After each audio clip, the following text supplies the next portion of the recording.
What's going on, all you podcast listeners out there? That Phat Samurai Guy is here, and welcome to another episode of The Verbal Nectar. That's right, podcast.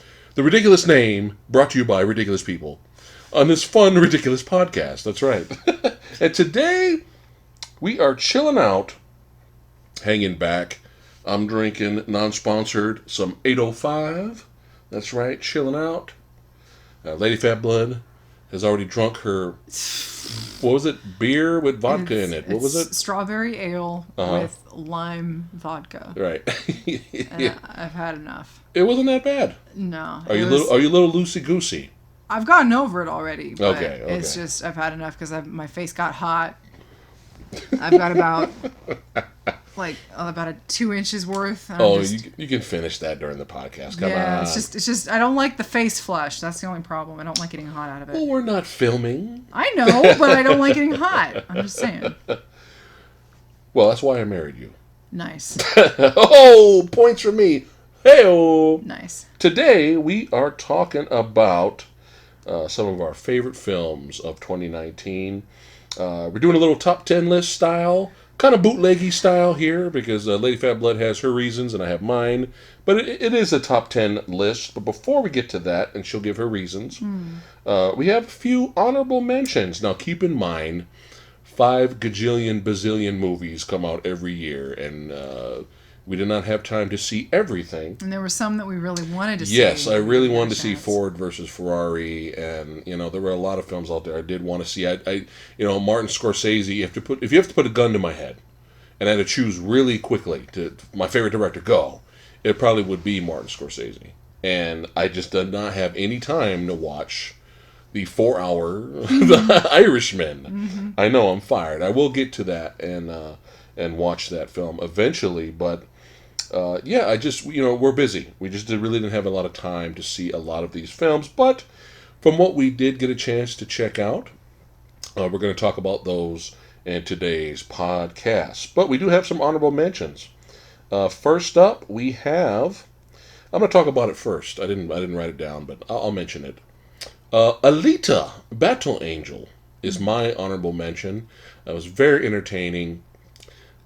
Wasn't really impressed by the trailer at first. CGI looked a little weird, especially when you put them up against the live-action actors that's in the same film. It looked a little odd. So I didn't really have high expectations going in. And Robert Rodriguez, who's one of my favorite directors also, that guy's hit and miss. I mean, I'll admit it. He's a hit and miss kind of director. I mean, I don't enjoy every single thing he does, but I do miss the old Robert Rodriguez, the Dusk Till Dawn, the Desperado, the Sin City Robert Rodriguez. I do miss the old. So, again, I had low expectations. I knew this wasn't a rated R film. And it was entertaining. It was pretty faithful to the anime, which is huge when you consider the fact that this is an American done live-action anime of Japanese property and based off the anime and manga. And I thought it was very entertaining. Was it perfect? No. Did it have flaws? Of course. I still would have preferred it to be rated R, and that way it reflects the special tone, the violent, gritty tone that the manga and anime had. But for what was there, it was entertaining, and it was entertaining enough to where I actually do want a sequel. So that's on the list. And here, this movie just made us smile, the whole movie. Little Monsters. You want to talk about that one? That's our next honorable mention. Yeah, it was, what was it, Australian made? With Lupita. Yeah. Lupita, what is it, Nyong'o? Yeah, something. I'm horrible with names as well. I apologize. It's a little zombie movie where she's a school teacher and there's the co-star who's kind of like a lazy gadabout who's got little care for anything but his own selfish wants and needs, and he's taking, what is it, his little nephew? Yes. But he really just wants to get into the pants of the school teacher. Pretty much. Which everybody does, but nobody gets the chance because she's like, no, I'm here for the kids, so fuck off. And it's a really cute movie. It's School Kids and Zombies, which some people might be like, oh, think of the children. But it's actually a really kind of cute movie because the whole movie is Lupita basically trying to shield the kids from the horrors that are going on around her, or all the kids. Right. And so it's basically like, she turn makes everything into a game. Yeah, she makes everything a game. So the kids really never know what's actually going on. It's actually a really cute premise. Really funny, guys. We highly recommend you check out Little Monsters.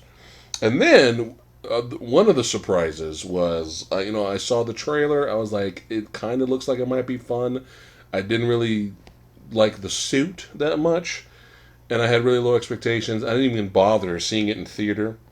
And then I just like, I heard good things about it. Let me go ahead and blind buy the Blu-ray. And I sat down and watched it with you.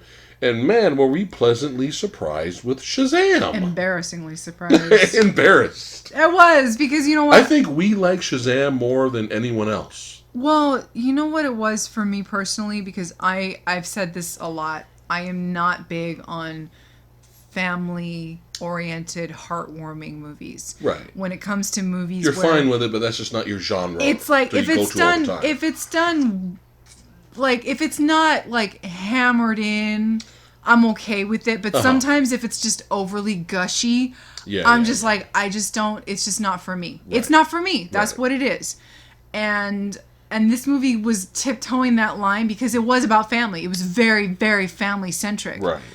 And you had kids in it, which is another one for me where I'm just like, because kids usually, they're not good actors for the most part. It had all the check marks against it for me. It had a wacky premise. Mm-hmm. All the things that should have been awful about it. A character you weren't familiar with. Exactly. All the things that it should have had going against it, they actually turned it around, and it actually just made it so endearing for me personally. And surprised the hell out of me to the point where I really ended up genuinely loving the movie. And by the time the movie was like full steam ahead, I could not stop smiling. I know. And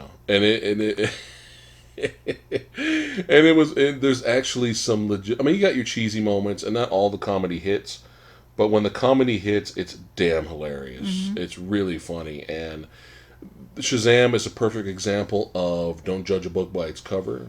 And also, it's a perfect example of going in a film with absolutely the lowest expectations ever, and then being pleasantly surprised by what you're watching. Yeah, especially with the premise of the film. Yeah. The premise alone was like, whoa, this should not work. Yeah. And they knew it was ridiculous, and so they kind of played with it just enough. So like, we know it's ridiculous, but just follow, just come along with us. Just shut up for a minute and just listen to what we have to say. Yeah, and I think it deserves to be on people's Christmas movies list because it's a Christmas movie that wasn't released during Christmas. Yeah, but a lot of fun, some legitimate hilarious moments as is Shazam.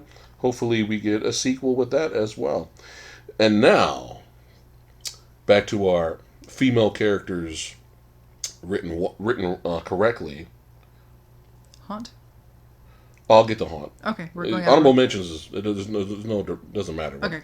Yeah, but one of my favorite action movies of last year, martial arts action films. From the basically, it is Veronica Ningo. I think that's how you pronounce her name. I'm sorry if I butchered that. But we're not good with names. We're not good. We will never profess to know. It's a Vietnamese martial arts action thriller, and it's very similar to Taken. But this is another good example of a film where it represents, good writing of a female character. Yeah. That's a convincing badass. Yeah. That is not, completely perfect and invincible. Yeah. And has to struggle and gets beat down, and we end up rooting for the character by the end. Mm-hmm. And it's got some really badass action sequences that get better, that start kind of average, but then towards the end it gets better to where I was screaming with the finale at the end, and that is a movie called Fury. Mm-hmm. Yeah. So we highly recommend Fury. That was definitely one of our favorite action films of last year. That easily could have been on the top 10 if we had room. Yeah. Easily. But yeah, it was just really, really, really well done. Maybe one day if we get to a different place in our lives where movies could be a bigger priority, we could have a top 15 of 20-something, or a top 20. Technically, we could do whatever we want on our channel. The only problem is we just did not see enough movies. Yeah. That's the problem, is that we did not see enough movies and give the consideration that we wanted to. Yes. Otherwise, we probably could very well expand our list. So yes. That's the only reason we didn't, We would love to be able to be in a position to do a top 15 or a top 20 or something like that. We would love to see more movies every year, but it's just we literally cannot do it. Right. We just can't do it. We're lucky that we've seen the movies that we've seen. We literally saw some of these movies as early as one day ago. Yeah, pretty much. I'm not joking you. We saw one of these movies last weekend, and we saw another one of these films on our list yesterday as we do this podcast. Yeah. So it's just, we're lucky we can see what we can see, and we're at least grateful we can do that. Mm-hmm. So. Hey, better late than never. Exactly. Next up is another good example of low budget horror done right. Something that Hellfest did not do. No. And this is what I complained about Hellfest so much. That got released to theater, and this movie, big budget, mainstream release. Yeah. But then you have the small, straight-to-video indie, low-budget horror film that checked all our boxes that we were like, yeah, fuck yeah. Mm-hmm. And it's a movie called Haunt. Mm-hmm. Very well done. Very well done. Probably one of the better slasher type films. But similar to Hellfish, it wasn't a carnival type thing where they had horror mazes, but it was a traditional haunt that you get people set up at their houses or buildings during Halloween time, and people go in and they kind of go through these kind of like bootleg type mazes or whatnot. Right. So a group of people that we like and people we don't like, but with actual legitimate good acting. Mm-hmm. Very surprised from these actors, these young actors, especially our lead, our final girl. And they go into this maze, and it's just really fucked up. Like, there's some really good, decent gore effects in here, and just a good time. Mm-hmm. And we if you're gonna be a small, low-budget horror film, we have no problem applauding the effort. Mm-hmm. And when we see it, when we see the effort that they're trying to really make a good movie here, and they're actually succeeding. Yeah. Despite its budget, we have to put it on the list. Yeah. So, we recommend Haunt. That was very well done. Now, one of the rare occasions, a horror film with a little bit bigger budget, but actually gets kind of a mainstream release, is Ready or Not, is another one of our honorable mentions. Very, very well done film. Check out our review. Me and the OGP go out and we saw it in theater, did a review on it, and highly recommend you guys check out Ready or Not. And that's another movie, Ready or Not easily could have been on the top 10 list and until it got booted. But it easily could have been on there because it was that entertaining of a film. You have a female, gets the I am on the Samurai Weaving bandwagon. I don't give a fuck. Until she starts making horrible movies, I am on the bandwagon. Awful rom-coms. Yes, awful rom-coms, some bullshit. I am on the bandwagon if she keeps making badass films. So she's amazing in this film, but she's basically getting married into this rich family, and they end up hunting her for fun. And there's some hilarious moments, some decent gore in there, but overall a bloody good time. Now, my top honorable mention is your top 10. I mean, is your number 10 on the list. It's kind of a flipper. Mm-hmm. It's one of those things where Samurai Weaving, by the way, is Hugo Weaving's niece. Yeah, I know. Just I know. Throw that out there. The thing with this movie, it's kind of a flipper. I could go either way with putting it on the top 10 or maybe an honorable mention because, again, they're two completely different films. Right. Did you want to give your reasons now before we get into the top 10? Which particular reasons? Your reasons why you're doing things the way you're doing? Okay. It's hard when it comes to me loving certain movies and doing favorites and this and that, it's hard for me to say, oh, well, this movie was my favorite or that movie was my favorite, because sometimes movies, like, I tend to, like, okay, like John Wick. I'll just say it like this way. John Wick was a movie, John Wick 3, I knew I was going to love John Wick 3 because the same people were making it. The chances of John Wick 3 sucking were very unlikely. Right. Because their track record was too good at this point. Now, was there a chance? Absolutely. There was a chance. Especially with sequels, yeah. There's always a chance, but their track record so far would be as likely as the Russo brothers fumbling Endgame. Right. Even though Endgame, like Infinity War, I feel is my favorite as opposed to Endgame, but I still loved Endgame. Yeah, this is mine, yeah. But I still loved the films. So, like, those were givens for me. Right. But I love being surprised. Yes. I love seeing a movie that either I've seen one trailer for and I go in almost blind, or I've seen nothing on. Yeah. And I go in completely blind. Or I've seen a trailer that tells you nothing, and you just get this feeling. There are two movies on our list that are upcoming that I saw the trailer for, and one movie I saw the trailer for, and it told you nothing because the movie is too weird and the trailer couldn't tell you anything, but I instantly had a good feeling about it. And then we saw another trailer for another film that's on the list, that's on our top 10 list, where I instantly had a really good feeling about it, and I was absolutely right about it, and I was just so happy that I was right about it. But sometimes movies, if they surprise me, I will just instantly fall in love with them. And this movie, which is, I can keep it on the honorable mentions, I'm fine with it, but I can easily put it on the top 10. You could move it around. All right. Which is Dragged Across Concrete. Yes, excellent. S. Craig Zoller is one of those directors that he's only done 3 films to my knowledge at this point, which is Bone Tomahawk, Brawl in Cell Block 99, and Dragged Across Concrete. We have been following him since Bone Tomahawk, which was the film that completely blew our tiny little minds back in the day. That was the first film that, to our knowledge, that he did. Yes. We saw it. We instantly were just on board with him and what he did.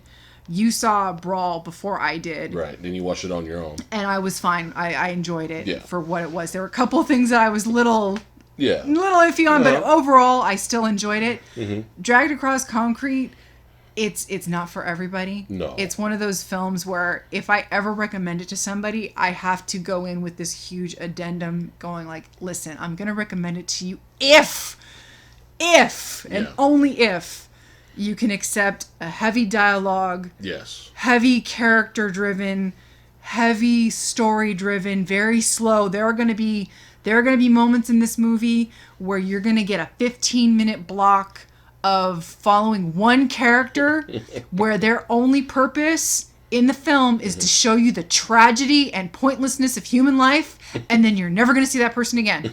And that's the only reason you're going to have this 15-minute scene. Now, if you're not into that, don't bother. Well, I see a lot of people looking at the poster. The poster artwork is pretty cool, or seeing the trailer, and I see a lot of people expecting a really entertaining police thriller with action in it. And I see a lot of people watching Dragged Across Concrete and being bored out of their fucking mind. I can see a lot of people going like, dude, Jesus, is somebody going to shoot a gun? Is somebody going to fucking do something? We were prepared. But that because we know about Craig's type of style. We know what Zoller's movies are. His movies are always, so far, all 3 of his films, they're all very much build up. They're slow burn, and then they build up, and then you have this ridiculously violent finale. It's always about the finale and the payoff. And you're never disappointed with the payoff. That's the thing with his movies. Well, we aren't. Well, we're not. Yeah. And I know some people, they've seen Bone Tomahawk, and they're like, I want my 2 hours back. And I'm like, damn, dude, that sucks. Yeah. Because I, personally, when I saw Bone Tomahawk, I was gutted by the severity of that film. Bone Tomahawk fucked us up because we had absolutely no idea what the movie was going to turn into. Yeah. We thought, it's this little small, low budget, old timey Western. Right. And with Kurt Russell in it, and we love Kurt Russell. Right. We were not prepared. Right. For the horror. Exactly. For the literal horror. And in Brawl, that happened later. Brawl, I wasn't prepared to take Vince Vaughn seriously as an actor. Yes. And that kind of flies over, like translates a little bit over into Dragged Across Concrete, where, and again, I've talked about this before, some people have criticized Dragged Across Concrete for being sympathetic to certain ideologies. I strongly disagree with that because I didn't see it that way. I saw it as, one of the main characters mentions he thinks a certain way, but I didn't feel like the film sympathized with that. I thought that the film presented it a certain way, but it went no further than that. It didn't make you sympathize. It was just, this is his point of view and that's that. Yeah, that's it. But that's as far as it went. Yeah. I didn't feel like, it's like, if you want to sympathize, well, then that's your problem. That's not the film. Yeah. That's how, if you want to interpret it that way, well, then there's nothing I can do. There's nothing the film can do about it. Yeah. So I disagree with that. Any movie that shows the ridiculously badass in real life and on screen badass Michael Jai White, showing him scared out of his mind. Any movie that can convincingly do that is well done. That just shows how well directed. Because you think, you're like, what the hell? Michael Jai White is legitimately nervous and scared. Like, well, he's such a badass. But good directing, good character development. Yeah. And really great acting from Vince Vaughn, who's not known to be a good actor. And Mel Gibson, everything was well done. The soundtrack was amazing. Everything was well done. Cinematography was great. Everything was well done, but it's just slow. Yeah. And that's a big, that could be a huge, like, I'm out of here for some people. And that's the thing. I love personally. I love. We said this before. We love all kinds of films. Yes. We love different genres. We love great movies. We love action-packed movies. Yeah. We love explosions. Horror. We love B-movies. We love just about everything you can think of within reason. We mentioned Miami Connection during our 1917 movie review. Yes, and that's true. That's true. We have, I'm not kidding, we have Van Damme Street Fighter on Blu-ray. Okay, I'm not kidding you. Okay, we have all these different movies out there because we love different kinds of films. Yeah. I personally, when I can sit down for 2.5, and yes, this movie is over 2.5 hours. When I can sit there for 2.5 hours and just become enveloped in a story and the atmosphere of a film and just sit there and just be there, which is what Zoller's movies have done so far for me. I respect movies like that. And that kind of leads us into the next movie. All right. We can go ahead and kick it off, start our top 10 here. Which was now why for the top 5, when we get to the top 5, for you, any one of these could be moved around as your top 1 because you enjoyed it so much. At this rate, my top 10 after number 10... anything can be moved around. I would probably so much. I'd probably move around a couple. Yeah. After 10, I would probably move around number 8. I'd probably switch 8 and 9. Oh, okay. Because I really like number 9. Yeah, I know. Right? Like I said, number 8 was a given. Yeah. Number 8 was a given for me. But let's go ahead because the listeners are waiting. And they have no idea what we're talking about. Let's go ahead and get to the top 10 list of 2019 for us. Which, again, can be very interchangeable for me. It can be. With Dragged Across Concrete for me. Yes. But we have number 10. We have Once Upon a Time in Hollywood. Made from probably one of the last great filmmakers, Quentin Tarantino. I think... it's kind of an art that's dying for some people in terms of mainstream Hollywood release. You don't really see movies like his anymore. It's even Martin Scorsese had to go to Netflix. That's right. Even Martin Scorsese. That's a good point. Even Martin Scorsese had to go to Netflix. So the only real problem I had with Once Upon a Time in Hollywood was it needed more feet. It needed more feet. I think every 5 seconds we need a foot shot.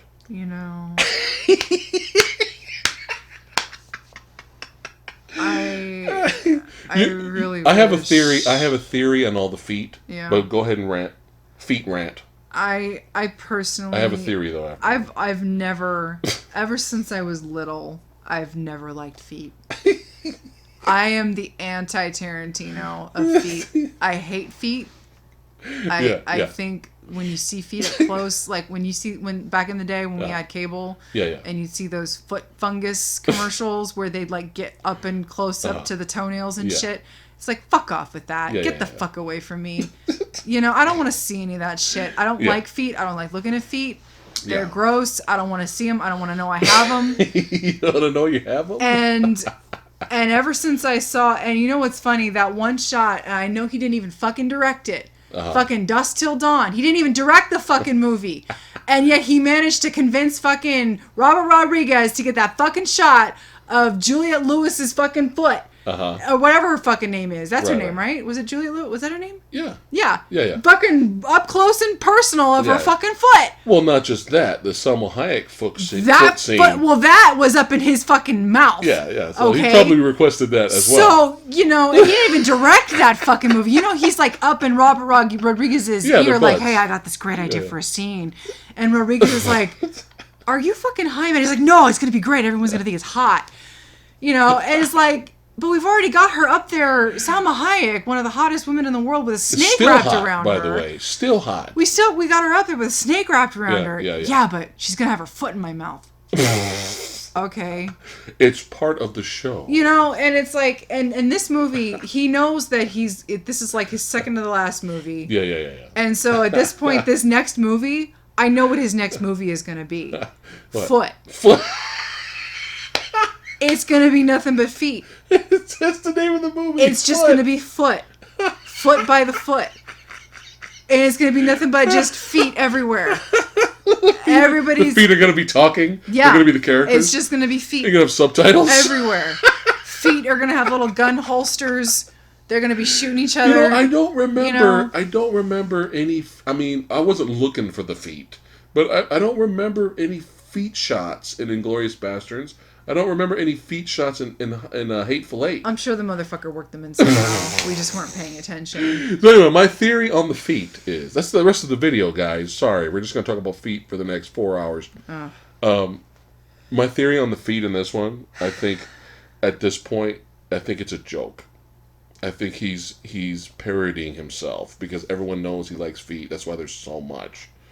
I think that's why. That's just my theory. But anyway. It's just gross. It's a fantastic movie. I really enjoyed it a lot. I do have an issue with one scene. We're going to talk about it. But overall, I was very entertained by it. Is it on my top 5 Quentin Tarantino movies? It is not. But it is one of his best films.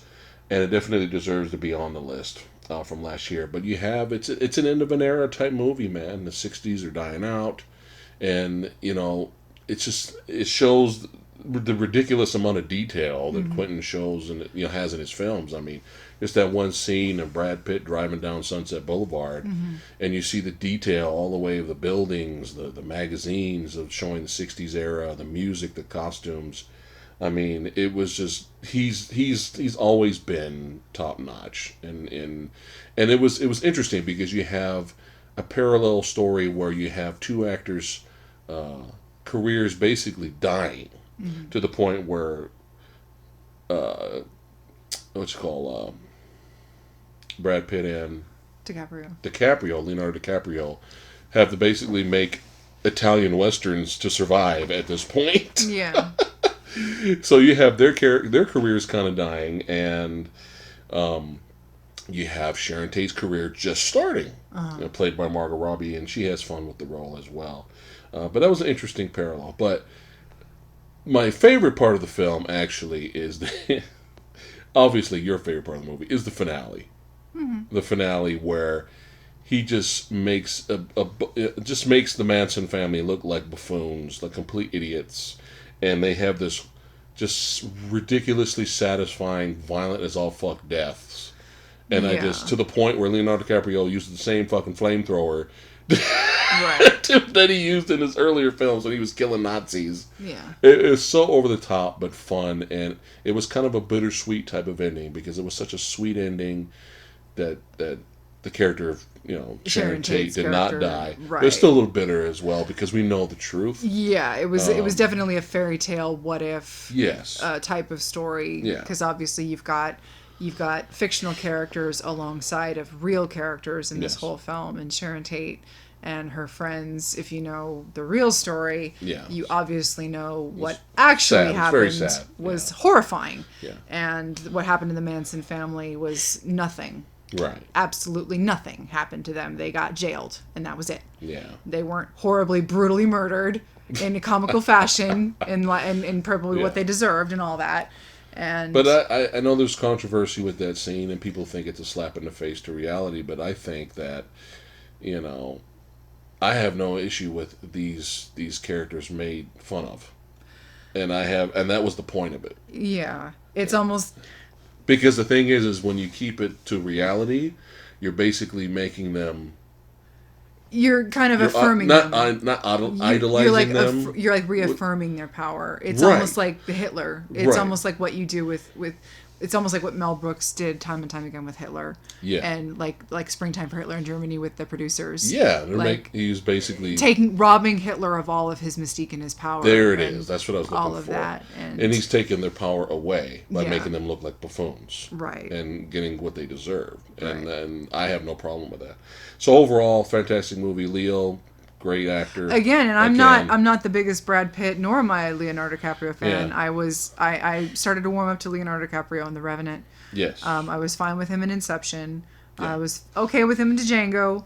You gotta see him in Wolf of Wall Street. Man. Right, I haven't seen Wolf of Wall Street yet, but I did like him in this movie. Yeah. Again, he's one of those. Brad Pitt and Leo are both actors who desperately need give a shit directors. Yes. They do not need directors that are intimidated by who they are and don't direct them. Right. They need guiding directors. Yeah. When you see Brad Pitt in movies like 12 Monkeys. Yes. And you see where he's stealing every scene. Right. And I know Snatch. Right. When you see him in like that, you forget, oh yeah, Brad Pitt can actually fucking act. Right. You forget that because all you see is the big celebrity kind of monotone face and just I'm here because I'm ridiculously good looking and that's it. But you forget, oh yeah, he's a fucking good actor. Right. And I liked his character in this. He fit the character. He was looking like Robert Redford for a second. Right. But this is a small nitpick. This did not ruin the film for us, but you know us. I know you guys are wondering. I know you're itching. What about the Bruce Lee scene? And you know how we are. You know, if you watched our Movie Dojo reviews, you know we're big, huge martial arts fans. We love Bruce Lee, and we're just huge fans of the genre in general. So, it did not ruin the movie for us. It just I don't actually even hate the scene. I know some people hate the scene. To the point where the movie wasn't even shown in China. Right. I know Shannon Lee, Bruce Lee's daughter, was really pissed off. Everybody was like, "What the fuck, man? What is this?" Yeah. Now, you know, this is fairy tale land, right? Let's look at the ending we got, right? So, so technically, you could do certain things with certain characters, right? Yeah. But I didn't hate the scene. It didn't make me angry. I didn't love the scene either, though. Yeah. But I will say this: it felt strange. It was perplexing. It felt very odd. Yeah. And what you do is, Brad Pitt's character, he's a stuntman. He's Leonardo DiCaprio's stunt double.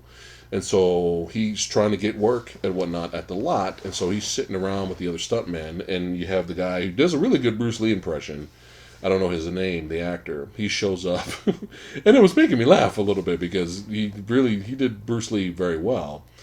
But, shows Bruce Lee as kind of being like this cocky asshole a little bit. And Bruce Lee, if you look at his old interviews and stuff, Bruce Lee could if you look at him, he could look as a guy who was very cocky. I mean, but then you see a lot of interviews where he's humble as well.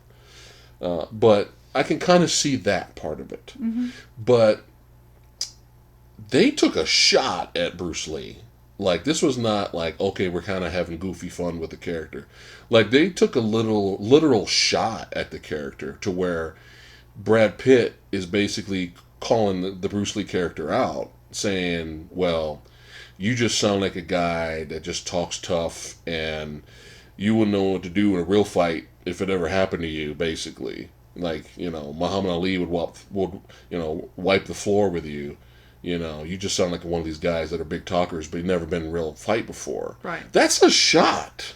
Yeah. To me, that's a shot at the character. Yeah. And it's like, that's not what... And it's like, if you wanna say that... Yeah. Which...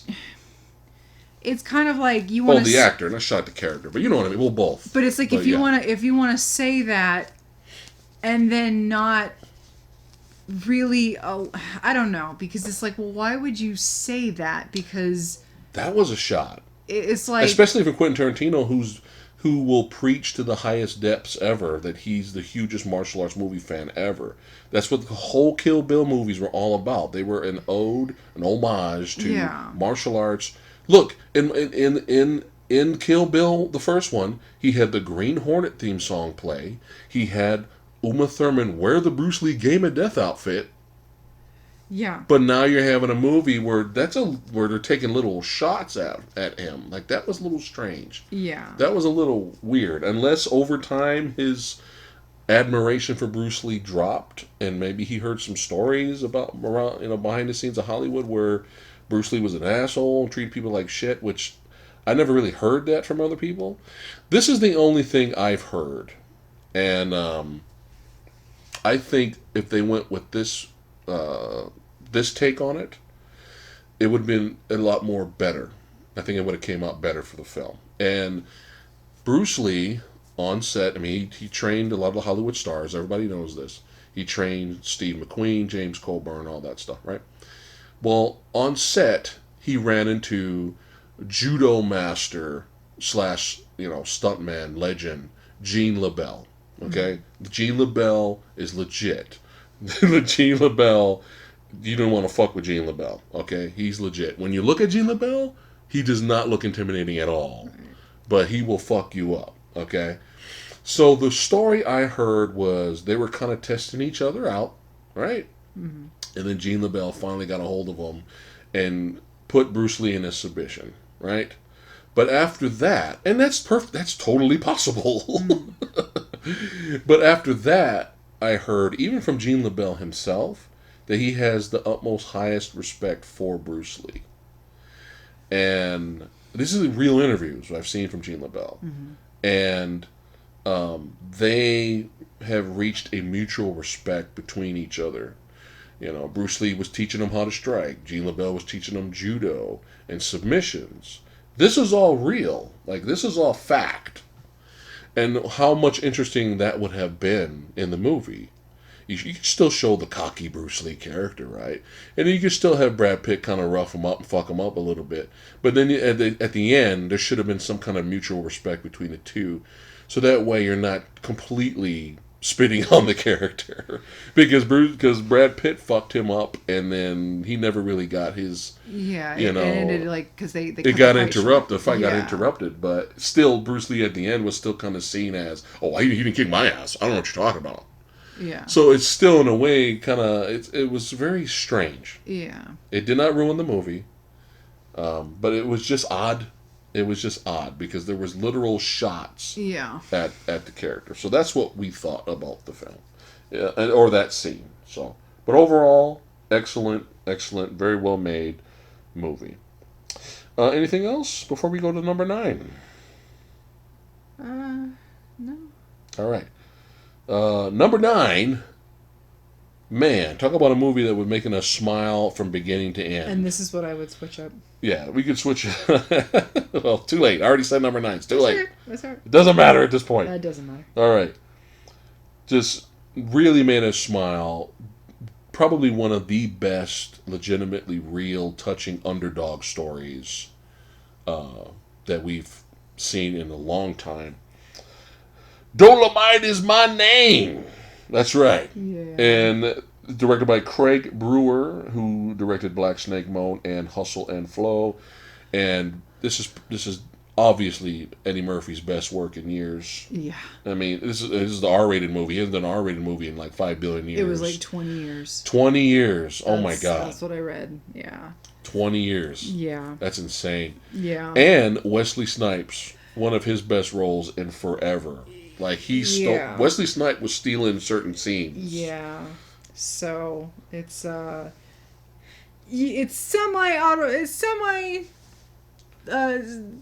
biopic. Yeah, about Rudy Ray Moore, the comedian. Semi, but also highly embellished, but that was his life. Yeah. His stories that he told were known to be very embellished because that was the caricature that he painted of himself. Yeah. He created Dolomite. However, the record covers, later we come to find out, were actually 100% real. The comedic albums? I looked them up. Oh my God. And they were real. Just slightly modified. If we're out and about one day and I come across... We would never find them. If I come across... Just for the cover alone, I probably would buy the album. But yeah, the Christmas albums, they were all real. They were all... but yeah, he was just kind of like failing at everything in life, and he was like a failing comedian and failing musician, failing everything. Yeah. And worked in a record shop. Yeah, and he got the idea of Dolomite from like this crazy hobo out on the street, and he started working with the name and the stories he would hear from the guy, and he started taking. But it was the way they were telling the stories. It was almost like rap. Early rap. So he's like the godfather of rap, they call him now. Right. Which is really cute. Yeah. That's what they consider him as. Yeah. Now, I never knew, because my first introduction to the actual Dolomite films, my actual introduction was Mad TV. Yes. Okay. Yes. And then I heard about the movie. I didn't know that it was not completely supposed to be serious. Right. I thought it was just a bad blaxploitation. So did I at first, because my brother-in-law for years, he's a huge Dolomite fan. Right. He was trying to show me parts of the movie. I was like, I can't watch this. Right. It's so bad. Right. But yeah, I later found out it's basically it's legitimately funny with stuff they did on purpose to be funny, but at the same time, you can laugh at it because it's so poor. Yeah. And just it is 100%. It is supposed to be funny. It is what it is. Yeah. Yeah, it is supposed to be funny, but it is absolutely 100% no budget. Yeah. All low grade, low tech, low everything. Everything, bad acting, everything. Everything. But that's what gives these movies its charm. Though. Yes. I mean, it's... And that was the spirit of the film. He despite... what happens, they just wanted to make a movie. Yeah. That was it. And they did the best they could with basically no budget and everything to make the movie. We won't want to spoil too much for you, but it is hilarious. So we highly recommend it. It is actually genuinely heartwarming in some spots. Yes. Like, there are actually some moments where it's just like, oh, you're just rooting for everybody. Yeah. Like, it doesn't stop. No. Especially, that's what I like about the movie, because it felt real, like, we made it, we did it, and then something else comes up. And then later, okay, we're good now, then something else comes up, because that's life. Right. But we highly recommend Dolomite Is My Name. I enjoyed that movie so much that I was like, my number one film of the year of last year, and then I had to remember the movies we watched last year. I'm like, okay, I have to drop it down a little bit, but that's how much I enjoyed it right away. Yeah, it's and make sure you guys stay during the end credits, because they actually show scenes from the actual movie and the actual real Dolomite character. Yeah. So, yeah, this is fantastic. Why'd you put Avengers Endgame on here, number 8? This is some bullshit movie right here. This movie's terrible. This is horrible. Is this a mistype? You know what's funny is I actually had... Why isn't Captain Marvel on here? Well, because that's number 1. Oh, that's right. So I actually... I had issues with Endgame the first time I saw it. What's our review? I was too wrapped up with some of the particulars of the time travel hand waving that they did. Like, they were just like, don't think about it. Wibbly wobbly time. What is it? Shh, don't think about it. Wibbly wobbly timey-wimey. And I was kind of pissed off at that, because I was like, wait a minute. You're going to go to all this trouble to create your own version of time travel and say, well, it's not like the way it is in other movies, so shut up. Well, but then you explain your own version. Okay, never mind. Fuck off me. Okay. And then the movie also introduces all of these other things, potentialities, I should say. That's not a word, but I just made it up. Fuck off. This movie creates all of this potential happenings and then kind of acts like, oh no, we fixed everything. This movie literally created the potential of the multiverse. This movie basically, when it removes the time stone, because the movie is obviously a time, and everybody knows the plot for this movie. Yeah. The movie is a time heist movie. Yeah, okay, it's a time heist. Mm-hmm. You have to go to all these different points in time that we've seen throughout the 10 years of the MCU, and you have to steal the gems from all these different points in time, use it in the present, which is the result of the Thanos snap, so we've lost half the population because we want to get the population back. And so now we're going to get the time gems back, and then we have to go and return them at the exact point that we took them. And that's going to fix everything. But the problem is that it doesn't fix everything. Right. Because now, but they don't acknowledge it. Because they don't, maybe they don't realize that shit went down as they're going, because they just can't, there's no time to recognize. But when you look back at it in 2012, Loki is taken off with the Tesseract. There's a time splinter right there. 2014, Thanos. 2014, we now have a 2014 timeline where Thanos disappears from the timeline. So guess what? In that 2014 and forward, there is no Infinity War because Thanos disappeared from that timeline. Gamora is now alive in this new timeline. Exactly. But no. We put the time stones back, so everything's back to normal. No, sirs, it is not. But anyway, aside from all that, I think what made me forgive the movie was how much the movie was like a love letter to the 11 years of the MCU and to the fans and to the end finale, the bringing back of Alan Silvestri for Infinity War and Endgame, the finale where you got Cap with Mjolnir and his shield, and everything, just all that big massive fight where everybody comes back through the portals and the music is swelling, that whole end finale, seeing that really sold the whole fucking movie for me. Like, I think everything was forgiven for me in that end fight. Overall. Basically, unfortunately. I got suckered.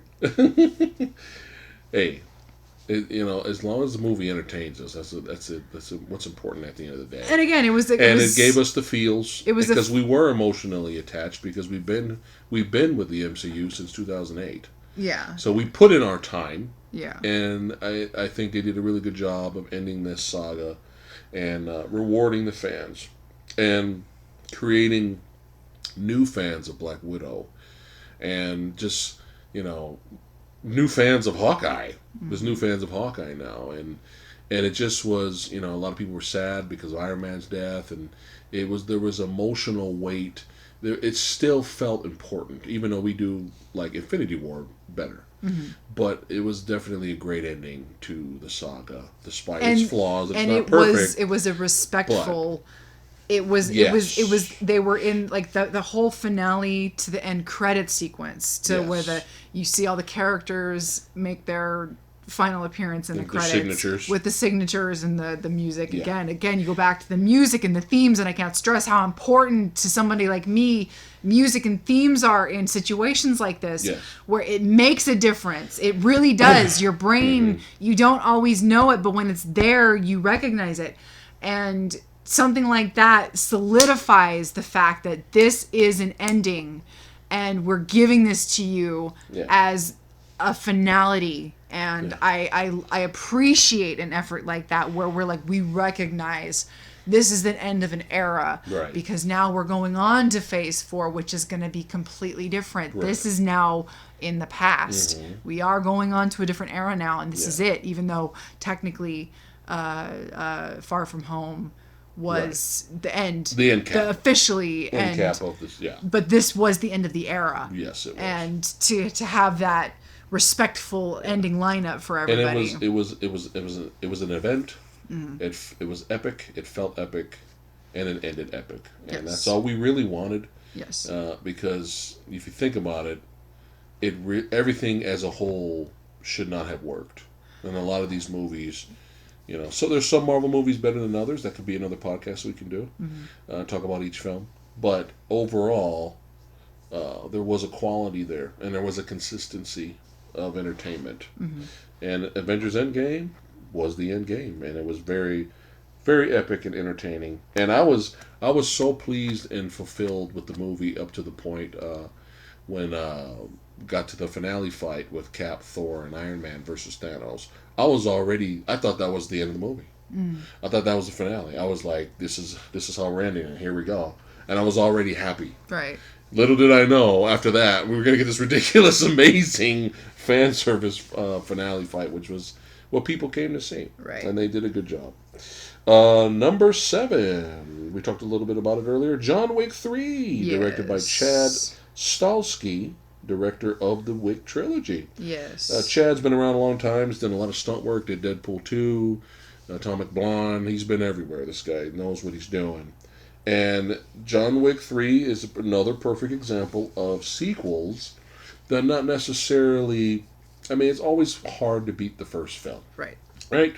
And that's with a lot of trilogies. It's hard to beat the first movie as an overall story told from beginning to end. But did it build the world? Did it build upon the world that was given to us? Yes. Yeah. Did it give us more new interesting characters? Yes. Did it give us a great villain? Yes. Yeah. Mark Dacascos was amazing. Yeah. I mean, he was a ham Jesus sandwich. Christ, Mark Dacascos Big was old so much ham fun. sandwich. Yeah. And that's the thing. You want to talk about how the franchise is evolving. Yes. You want to talk about the differences between what the first movie is versus what the third movie has morphed into. Right. You know, the first movie, when you look back on it, it's so basic and so simple. No bells and whistles. No. Even the finale was boring, in my opinion. Very simple, though. But very... I love the first John Wick, but the beginning finale was boring. It's a very simple film. Yeah, very great. Very streamlined. Storyline-wise, it's the best. Minimalistic, Mm-hmm. you know, but it's still... Love it. Yeah. But what have the films been doing as of that first movie? They've slowly been building the worlds, and that first that first sequel expanded. And what do you want when you can't necessarily top the last movie, like you said? You just want to keep expanding. Right. And that's what we've been doing. And that's all I can hope for. I didn't want a fourth movie because I like to end it on a trilogy, because I never want anything to overstay its welcome. Yeah. But if you're going to keep going, just keep doing it this way. Yeah. Don't try to overblow it with nonsense. Right. But go ahead and keep expanding it. But please, I do ask, please have a plan. Please have an exit strategy. Yeah. I do ask for that. Don't just keep making sequels based off of success and not have a plan. Yes, I do ask for You that. know, at least have a plan to end it somewhere. Right. But what did we come to see John Wick movie for? We came for what? Action. Mm-hmm. And we were not let down. Mm-hmm. We were pleasantly surprised. There's nothing but badassity abounds in those films, and especially the third film, so it's got to go on the list. Avengement. Here's this surprise, another surprise. This was the trailer that I had spoken of earlier, where we saw the trailer. Number 6, Avengement. We saw the trailer, and I had a really good feeling about it. Sometimes you see trailers, and you're either... You watched a trailer yesterday. I didn't even see it. I heard it, and it sounded like shit to me. Sometimes you just see a trailer, and you just know that they struggled to put it together because the movie is crap. Sometimes you see a trailer, and it looks so bizarre that you have to see the movie. And sometimes you see a trailer that is so tight and looks so potentially good that you just keep your fingers crossed and hope to God that what you see in the trailer is what you get in the movie. Mm-hmm. And that was Avengement. And I was not let down. Not even for a second was I let down in Avengement. No. Avengement, I was so happy when we finally got to watch this film. Directed by Jesse V. Johnson, who's definitely one of the best action film directors, non-mainstream film directors out there. I put him up there with Isaac Florentine as well as William Kaufman. Mm-hmm. These guys know how to film and direct action, and Jesse V. Johnson is definitely one of the best. We enjoyed Accident Man. Yes. You know, we enjoy a lot of his films. Yes. But Avengement was just, man, Scott Adkins. Scott Adkins. We've always been a fan of his acting, but he's not known. That's not what he's known for. He's known to be this badass martial artist, and in his films, he acts the part. Yes. For his characters that he plays, obviously Yuri Boyka, that role is no one else could be Yuri Boyka. Right. He made that role. Right.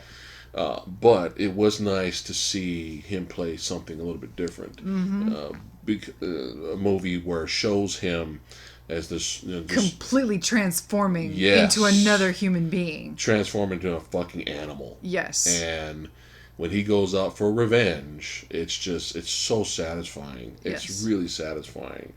And I can probably watch... I get a little Mandalore cameo. Yes. She loves her Louis Mandalore. That's a good-looking guy. I'm not hating him, right? But he's great, though. That guy's pretty good in everything he's been in. Yes, he's great.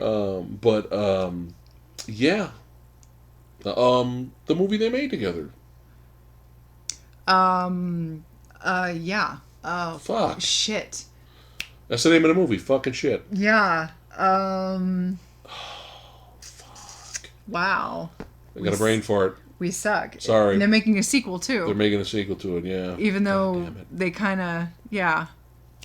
Well, Scott Adkins and Louis Mandalore made kind of not necessarily a buddy cop movie, but they made a buddy team-up movie that we can't think of right now. My brain is gone. But Jesse V. Johnson directed that, and we enjoyed that as well. It was The Something. It was The Something. The Something. Wow. Yeah, it's fine. We're going to move on here. Really but bad. yeah, Avenged Minh checked all the boxes. Yes. We liked the soundtrack. We liked cinematography. We liked the direction. We enjoyed the story. There was tension building. Mm-hmm. I mean... Oh, the soundtrack.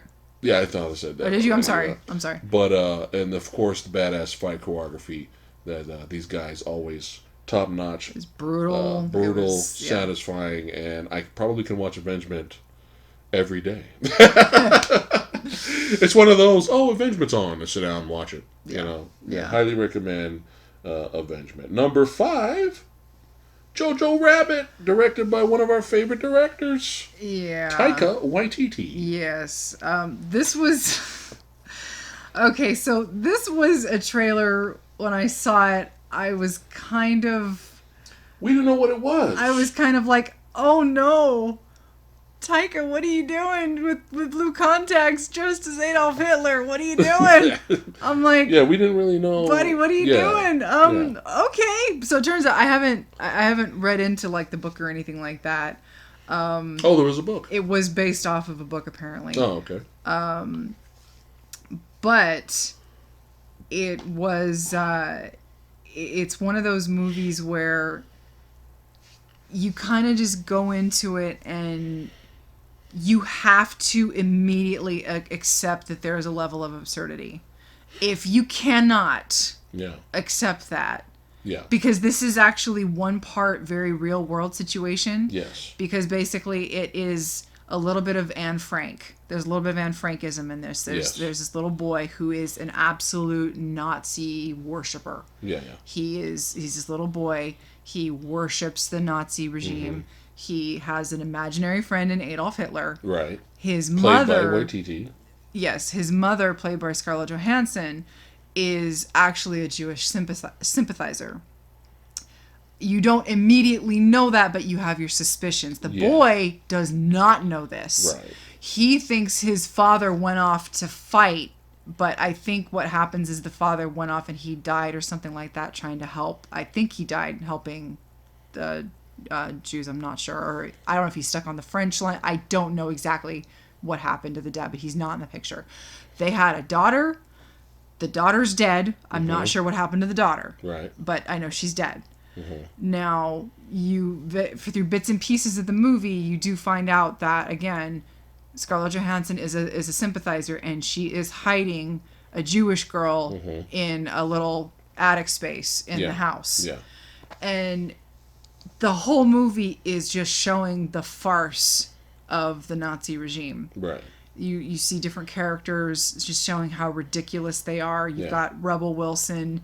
The first and only time we weren't annoyed by Rebel Wilson. Mentioning how she had like 18 kids for the Reich. She was actually kind of funny in this movie. Something like that. What's his name? Sam Rockwell. Yeah. He plays a character that he doesn't even agree with the war himself, but he's in the country. He's a soldier. Yeah, he's one of those. He's got to follow orders. And so the basically the relationship is the kid trying to become a junior Nazi. Right. But then realizing that there's this young girl in the house. Mm-hmm. I don't want to spoil too much of it. Right. But then kind of like coming to terms with, wait, but I've got this Hitler worshipping thing going on, this Nazi worshipping thing going on, but I've got this, I'm trying to come to terms with the fact that, oh wait, the Jews are humans. Yeah. What? Yeah, they're not, they don't have bat wings. Yeah, they're not with animals. Fangs hanging exactly. From the, that's what he's been, he's been led to believe his whole life. Yeah. And, but fantastic. Yeah. Fantastic movie. Visually. Some things go down that were just so... There's one thing in particular that I can't talk about because when it happened, I was like, this is why I fucking love cinema. Yeah. Because visually, there are things you can do in cinema without words. Yes. You can tell stories. Yes. You can draw the viewer's eye to things.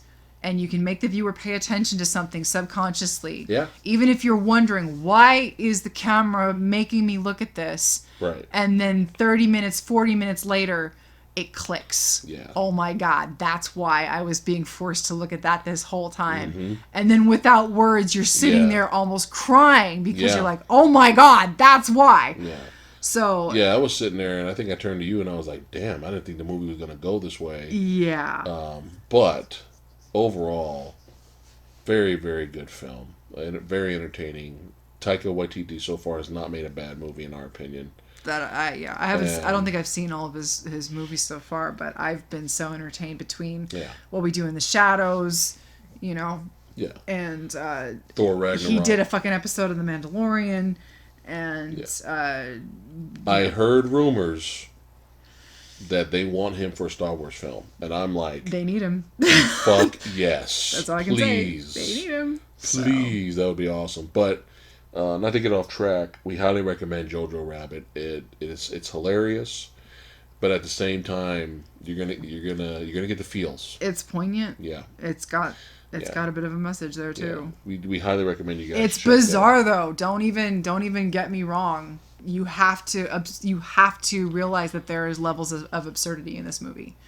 If you can't get over it, then you have to be prepared for it. Yeah, I mean Taika Waititi plays the little boy's imaginary friend who's Adolf Hitler. Who is absurd. Who does goofy shit. Who's a buffoon. So, yeah. But yeah, fantastic film. Number 4. You want to go into that one? Talking about the trailer? This was the trailer that we saw that was so bizarre that I knew I had to watch the movie, which is The Lighthouse. Yes. With... Directed by Robert Eggers, who directed The Witch. Right, which you just recently showed me not too long ago, which is with Robert Pattinson and Dafoe! Yes. Willem Dafoe. And not much else. It's literally these two crusty salts in a lighthouse for an hour and 45 minutes. And I gotta tell you, I can't really tell you anything about this movie. No, you can't. And I cannot promise you that the movie's gonna make sense. No. I can't promise you that. I will promise you that the movie probably won't make sense to you. It didn't make complete sense to me, and I'm probably gonna go back and watch the movie a couple more times. Yeah. I'm probably gonna look up some old folklore from sea shanties and shit like that to try to get my bearings on what the fuck I watched. But I will tell you that I was immensely entertained. Oh, yeah. The performances were fantastic. Yes. I've never really seen Robert Pattinson in anything because I've never watched the Twilight movies. I've just seen clips. I've never seen him in anything else. He was fine. He was perfectly fine. Dafoe was a revelation. I loved the look of the movie. I loved the aspect ratio look. I loved the black and white Haunting. look. I loved just the way the movie... and the score as well is haunting. Yeah, the movie is just... It's one of those movies where you just kind of have to go with it and you just kind of have to watch it. Here's an example of me watching the film. Huh. Oh, that's interesting. Wait, what the fuck? Wait, what? Yeah. Oh, okay. Oh, all right. Wait, what? Yes. But I think I gave it a standing ovation at the end. I think when I got up, I started clapping. See, sometimes it boils down to surprise me. Yes. Yeah. Be weird. Yes. And be something. Be something. Yes, be something memorable. Yeah. But I see a lot of people say skip it. This movie is not for everyone. I do see a lot of people either being bored or confused. Yeah, I can see that. But this is one of those movies where it's your take on what you think is happening, really. Uh-huh. But to make things as simplistic as we can, which is hard with this film, without spoiling anything, just think of, being secluded, for who knows how long they were on an island. Yeah, because you think but come to find out, you don't really know. Yeah. Which kind of leads to the madness aspect of the film. Yeah. Just two characters diving into madness. Mm-hmm. That's the easiest and most simplistic way we can describe the lighthouse without spoiling it. Mm-hmm. But, just really entertaining. Really, really, really, really entertaining movie. I enjoyed that a lot. And recommend that. If you like interesting, weird, slow burn, not everything's going to be explained type of films, but you will remember it, though. Even if you don't like it, it'll stick with you. Yeah. Anything else about The Lighthouse? No, again, I can't really get into it. Even if I wanted to spoil it, I couldn't, because I can't fully explain it. Number 3, 1917. Directed by Sam Mendes from Skyfall Frame. Skyfall Frame. Did you see that? Skyfall Fame. And it's Road to Perdition, one of the most underrated films ever. Man, this was a good movie. Well, some people thought so.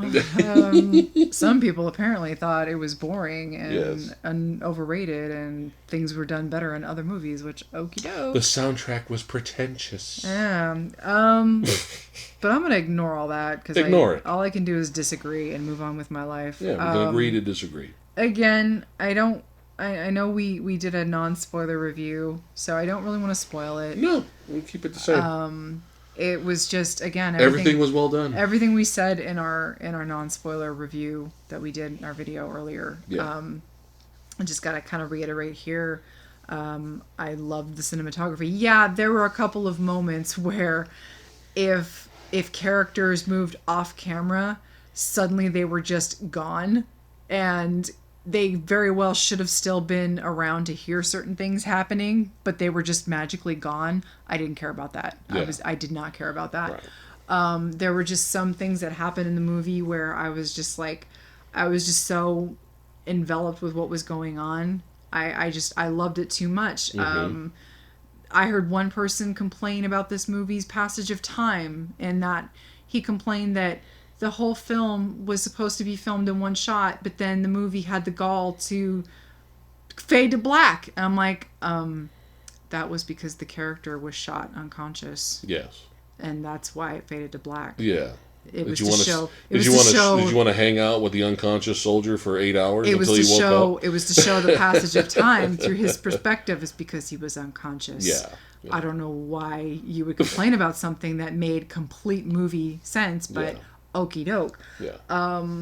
I love the way the story was told. I love the way the story... It was about the mission. I love it. I love the way the story felt. Mm-hmm. I thought the characters that were there were compelling enough.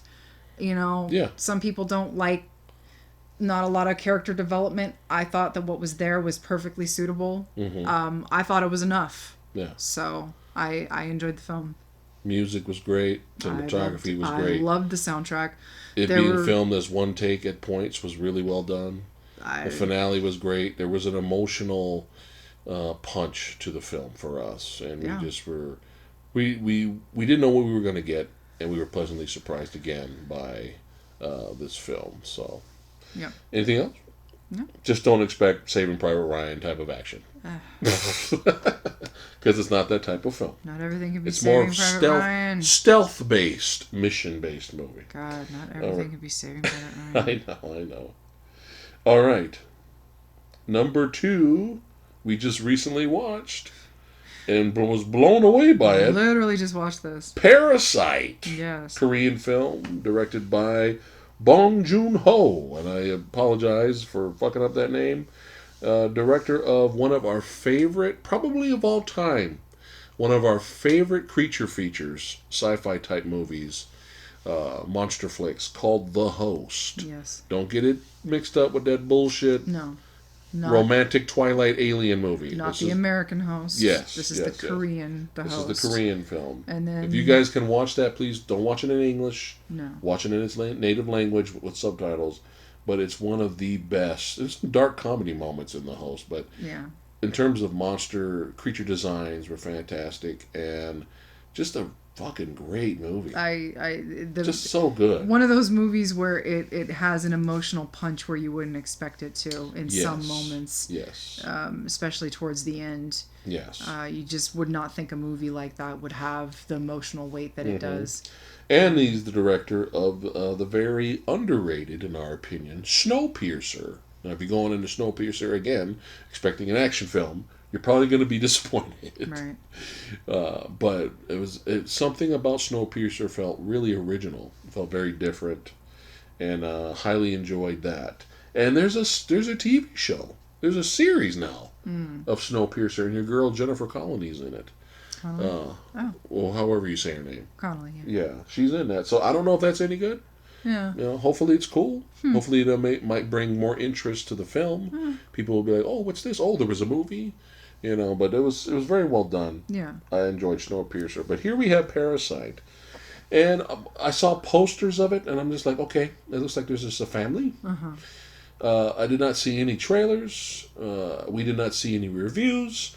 All we heard was, it was being nominated for the Oscars and whatnot. And it's just getting ridiculous amount of, really good ratings. And we're like, okay, now we're really curious. Now we're going to have to do the damn thing and watch it. So I bought it off of Amazon Prime. It's like, fuck it, I don't want to wait for the Blu-ray. Let's go and get it now. And so we can watch it this weekend and do the podcast. And what a great movie, man. Yeah. It was a good fucking movie, man. It's nothing but drama. Yeah. It's nothing but slow burn.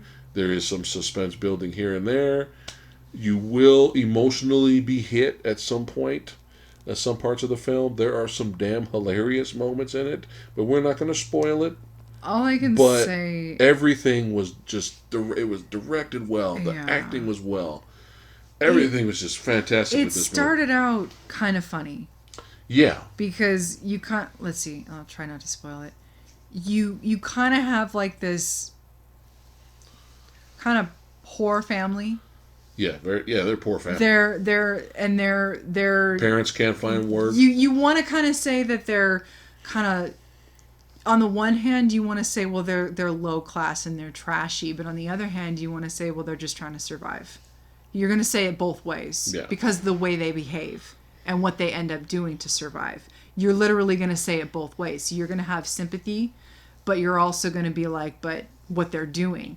So on the one hand, their antics are making you laugh because of what they do throughout the film. It is legitimately funny. So you have these moments where you're just laughing because of what they're doing. And then later on, I just found myself laughing less and less and less because the movie started to actually get sad. Yeah. And then it was almost like, oh, damn, shit's starting to get like really dark. Yeah. Like it went from being kind of like a fucked up comedy to just being fucked up. So it was very interesting how it kind of played with the emotions like that. Yes. Which I wasn't expecting. Right. I was expecting it to be kind of like just this steady, consistent kind of fucked up comedy. Mm-hmm. And nope. It didn't stay that way. So that was interesting. Yeah. That was a very interesting ride. It was very well directed. Again, the performances are great. We're huge fans of the guy. We can't remember his fucking name. Yeah. But the actors, and he was in The Host. He's in a lot of things, the good and the bad and the weird. I'm always forgetting this guy's name, but just everything was overall. We don't want to spoil it, but if you're interested to see something fresh, see something original, see something different. I've never seen a movie like this. No. I honestly can say I've never seen a film like this. Right. something very different, original, and fresh, we highly recommend you guys check out Parasite. We do want to talk into spoilers, but we want people to enjoy the film for what it is. Is it worth all the hype? I would have to say yeah. I really would. I mean, it's not... I wouldn't go across saying, like, it's my favorite movie of all time, or it's the greatest movie ever made. But for what the story the director was trying to tell, which was a small story with this family just trying to make it and better themselves, and then it turns into something else. Yeah. It's like, holy shit, man. Yeah. Yeah. This really, really, really, really good, well-told, original, fresh story. Parasite was excellent. Make sure you guys check that out if you haven't already. Now, number one. Oh, boy. Number one. Oh, boy. What else could it be, right? Oh, boy. Number one. I know you were kind of joking a little bit earlier with Captain Marvel, but you guys know us. You know what our number one is. Hellboy. Our number one is Hellboy. Yeah, it's Hellboy. It's Hellboy. Duh. I mean... It's Hellboy. And I was because y'all know you want some mints.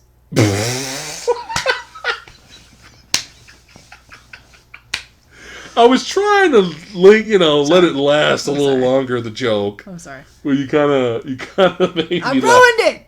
I fucked it up. Anybody got a mint?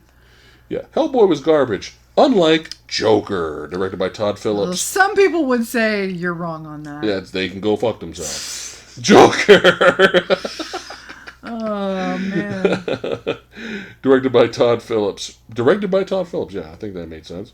Who was known for the Hangover trilogy and mostly comedies. Right. Which is very strange. We were kind of like, When we heard he was directing this movie, we were like, Man, when I saw screen tests for Joaquin Phoenix's makeup. The very first one, yeah. I was like, oh, God, what are we doing? Everyone was. I was not happy. Yeah, it wasn't until we saw the first trailer. Right. Where we were like, okay, the makeup works with his outfit. Yes. Yeah. But yeah, people were like, ooh. Yeah. At first. But another movie we were hoping was going to be decent. It was a standalone DC movie. At the time, it was a standalone, yeah. It could still be. It hasn't been announced that he's part of the DCEU. But we don't know if they're going to sequel it. It sounds like they might. They can still sequel it. It doesn't have to be part of the DCEU, though. But that makes it no longer a standalone. Like, it's gonna get its own movie now. That means it's gonna have its own. It's still separate. Yeah. From the DCEU. We're not gonna have Aquaman versus. Oh God, could you imagine? Versus Joaquin's Joker. So Joaquin killed it. Yeah. He killed the role. A lot of people didn't think this felt like a Joker film. Mm-hmm. That's completely fine. There's nothing wrong with that. But we thought it was very well done for what it was. And, was some scenes a dream or not? You don't know. Mm-hmm. And I kind of like that about the film, that not everything was completely spelled out for you, and you have discussions now. Yeah. I like movies that bring discussions, and you can talk about, well, what do you think happened? Well, what do you think happened? I like that. Movies that make you think. Mm-hmm. We like movies that have explosions. Like we said. Mindless explosions. Yeah. And then we have movies, Rambo Last Blood. We enjoyed that, Mm-hmm. But Joker really... Did it surpass our expectations, which weren't really low anyway? I think it surpassed I think so. Yeah, because we went in not knowing what to expect. Right. Because the trailer, we had no expectations, and then we saw the trailer, and then I personally was intrigued. Yes. Because I was already like, I don't know about Joker having his own movie, because I was afraid they were going to make you sympathize with him, and I don't want to sympathize with the Joker. I don't mind understanding where he's coming from, but the last thing I want to do is sympathize with a crazy psychopathic murderer. Right. I don't want to sympathize with the guy. Right. Which I don't feel like I personally sympathize with him, but I understood where he was coming from. Mm-hmm. So I was fine with what they did with him in this film. Yeah. But what you brought out before, what you said before, though, was that the movie, it showed you kind of both sides. It wasn't completely Joker was fucked over, Joker was fucked over, Joker was fucked over, Joaquin was fucked over. You know what I mean? Yeah. The movie wasn't just that. The movie showed the other side of him to where, okay, now he's just crossed the line. Yeah. You know what I mean? Yeah. And it didn't glorify it. I didn't think it did. No. Some people probably interpreted it a certain way. Yeah, that's them. That's fine. To each his own. You know, and some people are, you know, they're going to interpret things a certain way. There's been plenty of videos that, you know, didn't like the film. And it's fine. This movie was done better 20 years ago, a la King of Comedy and Taxi Driver and all that good stuff. And fair enough, but this isn't Taxi Driver and King of Comedy. Yes. This is another film based on a version of the Joker, and that's what I consider this. Mm-hmm. I consider this a version of the Joker. Right. Why? Because we've had Jack Nicholson's Joker. We've had Jack Nicholson's Joker, and we've had Heath Ledger's Joker. We've even had Mark Hamill's Joker. I'm not counting Jared Leto's Joker. Fuck Jared Leto's Joker. I will count Cesar Romero's Joker before I count Jared Leto's Joker. Do you hear what I'm saying? I will count Cesar fucking Romero's Joker before Jared Leto's Joker. Yeah. Okay? If you didn't have Cesar, you wouldn't have Jack. I'm just saying. Yeah. We've had all these different versions of the Joker. Yes. So what's wrong with having a completely different take on the Joker? Mm-hmm. And he just happens to have his own film. Yeah. All of this style set in the 80s. Yes. What's wrong with that? I don't see anything wrong with that. No. So that's just me. Mm-hmm. But overall, I mean, everything was just so well done. Again, beautiful looking movie, cinematography. And I love the score. Fuck you for thinking, oh, the music is trying to tell me how I feel. Guess what, motherfucker? That's half of the reason the music is supposed to be there. That's the point of music scores. The music is either going to be complete background noise and you don't notice it, which is what you're complaining about half the time, is that music doesn't do anything for you anymore. Yeah. Or the music is another character in the movie and it's there to complement the scene. Yeah, it's there. That's half of what music is supposed to be there for. It's supposed to help build emotion. That's the point of But apparently, some music...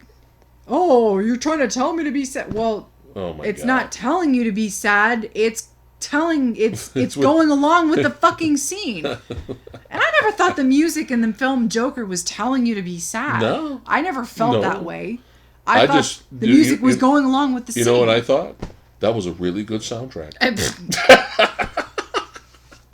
Oh, but Danny Elfman's score and Hans Zimmer's score was so much better. They were different fucking scores. Those were different scores for different movies different scores at different for different times. Jokers. Yes. That's what they were. Danny Elfman and Hans Zimmer music would not work in this Joker film. And this music wouldn't work with those two films.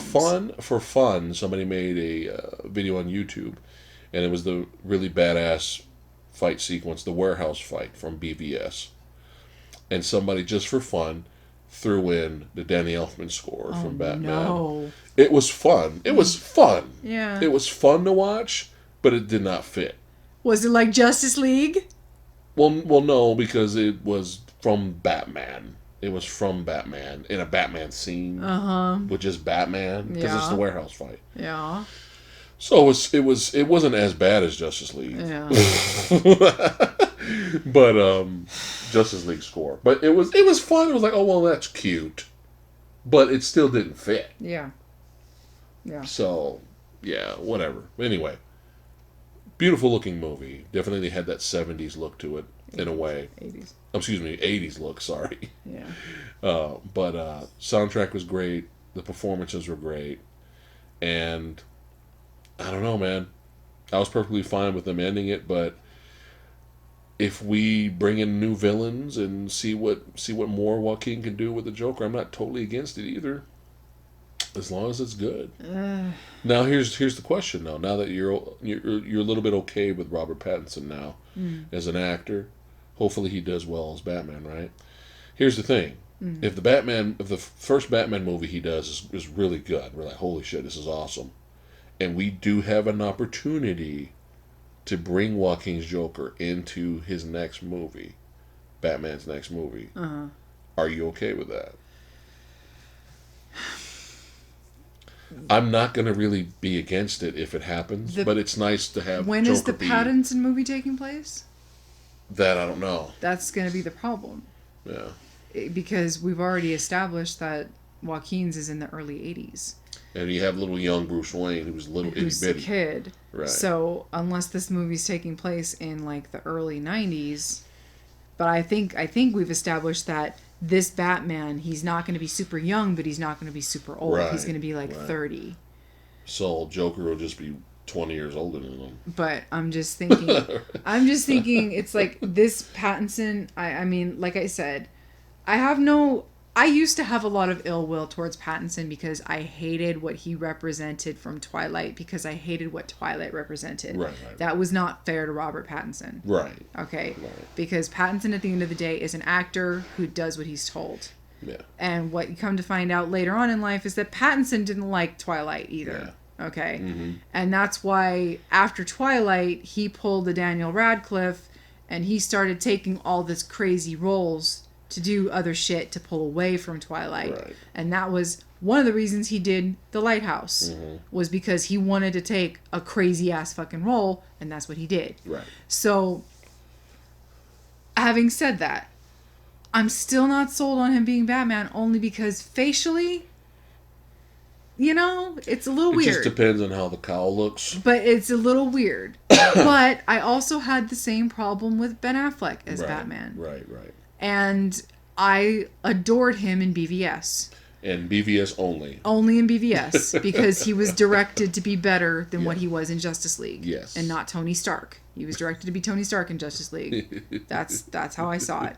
So that's the thing, under the right direction, under the right guidance, under the right script, if he can sell me as Batman, and if this Batman movie is good, then knock yourselves out. Yeah. Go nuts. I think Fuck DC has finally kind of thrown in the towel with their universe. Yeah. And I think that's why we have movies like Shazam and Aquaman It's now. probably for the better. And that's why the fucking multiverse thing is going on. Crisis on Infinite Crisis Earths. with Flash. Yeah. With, what's his name? Ezra Miller.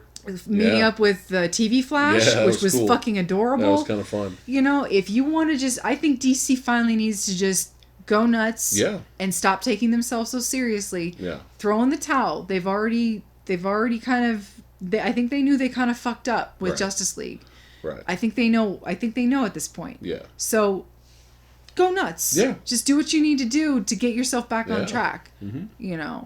So at this point, if you can salvage anything, you've already lost your Batman. Right. You've already rebooted Batman, which means you've already lost your Justice League. You got rid of Superman. Even though you're keeping your same Wonder Woman, and you're keeping your same Flash, and you're keeping your same Aquaman. Right.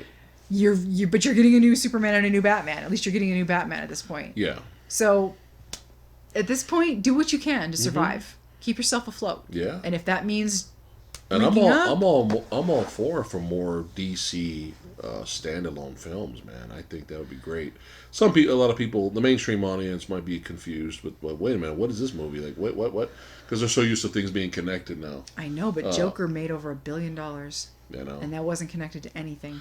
I know. So it can happen. I mean, if they play their cards right, they can do whatever they want at this point. I want them to. I want them to do whatever they want. DC to be better. Yeah. Marvel's had its day. Mm-hmm. Marvel's had enough time in the sun. Yeah. And DC, they had to go, and they were doing well for a while there, and then, they just weren't. So I want them to get back on track. There's always a chance for redemption, though. Yeah. And I think Shazam. I mean, look again. Well, Wonder Woman was a hit. Yeah. Aquaman was a big hit too. Aquaman was Shazam, stupid and fun. I think Shazam did well. Yeah. And then Joker just destroyed everything. Yeah. So we're happy Joker was a success, because this is the type of movie that has that kind of like a small indie film feel. Yeah. Kind of an artsy fartsy. No explosions. Type of feel. No action. And and one of those movies that shouldn't have drawn over $1 billion. Yeah, there was no Batman. There was no Batman. No Chinese market. Right, there's no Chinese market to bring it in, to bring in the overseas money that they always count on. And usually films like this don't do well. Critically, they probably do, but just financially, don't. So it's nice to see. And even critically, the little guy win. This was one of those movies that had all that controversy behind it for nothing. This is one of those movies where you look at the critics. Yeah. The critics are lower, but the audience reviews are higher. Right. Yeah. And it made just more money than it probably anybody was expecting. It was no Hellboy, though. Yeah, because it didn't, have the mints. It did have mints. That's right. Yeah, so there's our top 10 list for the films that we enjoyed for the year 2019. Anything else before we wrap it up? I want some mints now. You want some mints? I'm gonna order some grub. I'm hungry. It's I don't too care. late. I don't get. It ain't too late. It's too late. It's not too late. What time is it? It's 8:44. It is way too late to order food. I'm gonna order something. You're so crazy. anyway. Delivery here. That's it for today's podcast, guys. We'd like to thank all you badasses for listening and listening here on Anchor or on Spotify or Google Casts. We do have several ways to listen to this podcast. You can also listen to this podcast on our YouTube channel, That Phat Samurai Guy. Take a visit over there and make sure you guys subscribe to see us knuckleheads do what we do, and movie reviews and entertainment and all that good shit. And we'll see you guys next time. Peace out. Bye.